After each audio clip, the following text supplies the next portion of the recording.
Para los verbos irregulares vamos a necesitar un paso extra. Primero vamos a tomar la raíz del verbo igualmente.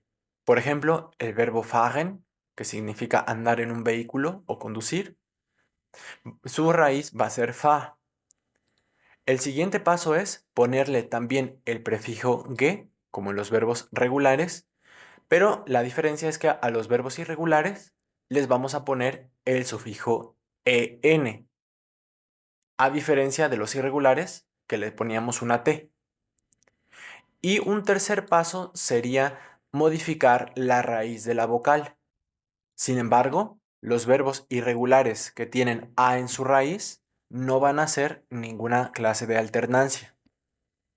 Hay otros verbos que tampoco alternan y no tienen una a. Ejemplos de esos verbos serían el verbo lesen, leer, cuyo participio 2 entonces sería gelesen, o sea, leído.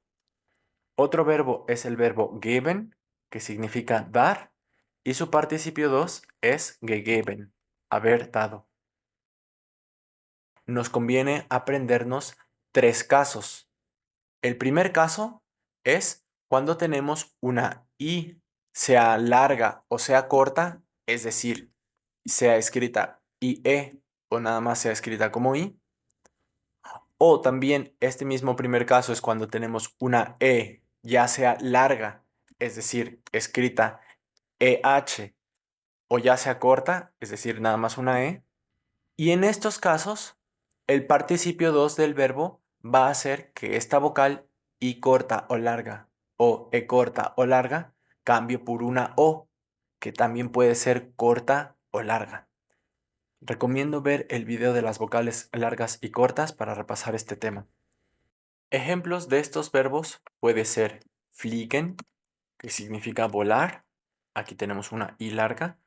Su participio 2 va a ser prefijo ge, la raíz, la vocal la alternamos por la O y le ponemos el sufijo en. Geflogen, haber volado. Otro ejemplo nos lo brinda el verbo gewinnen, que significa ganar. Gewinnen tiene una I corta. Para hacer su participio 2, como veremos en el tema de los verbos con prefijo inseparable, ya no agregaremos una ge extra. Así que nuestra palabra base va a ser gewinn. Ahora lo que tenemos que hacer es ponerle la terminación en al final y alternar esa i por una o.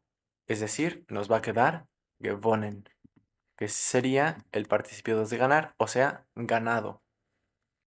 Un ejemplo con una e larga sería el verbo stehlen, que significa robar. Para hacer su participio 2, agregamos el prefijo que, ponemos nuestra raíz y alteramos la vocal e por una o y colocamos el sufijo en. Así, el participio 2 de stehlen será gestohlen, robado. Y un ejemplo con una e corta sería el verbo treffen, que significa encontrarse con amigos o simplemente encontrarse. Para formar su Partizip 2 vamos a ponerle el prefijo ge, nuestra raíz, solamente que la e la vamos a alternar por una o, y después de la raíz vamos a ponerle el sufijo en.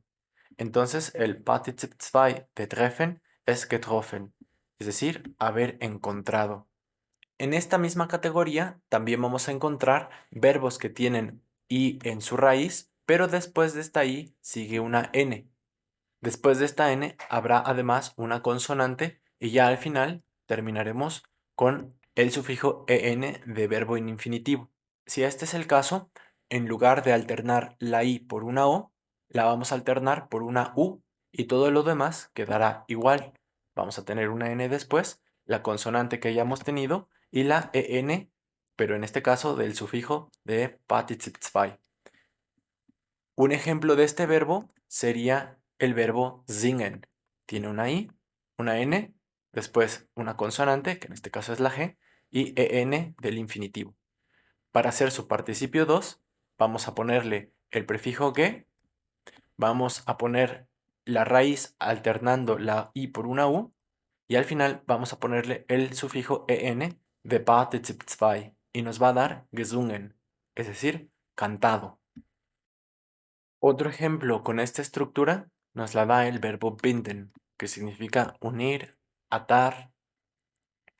Para hacer su participio 2, vamos a agregar el prefijo que, ponemos la raíz, pero alternamos la i por una u, n, la consonante, y el sufijo en, de manera que el Partizip 2 de binden es gebunden, es decir, unido o atado.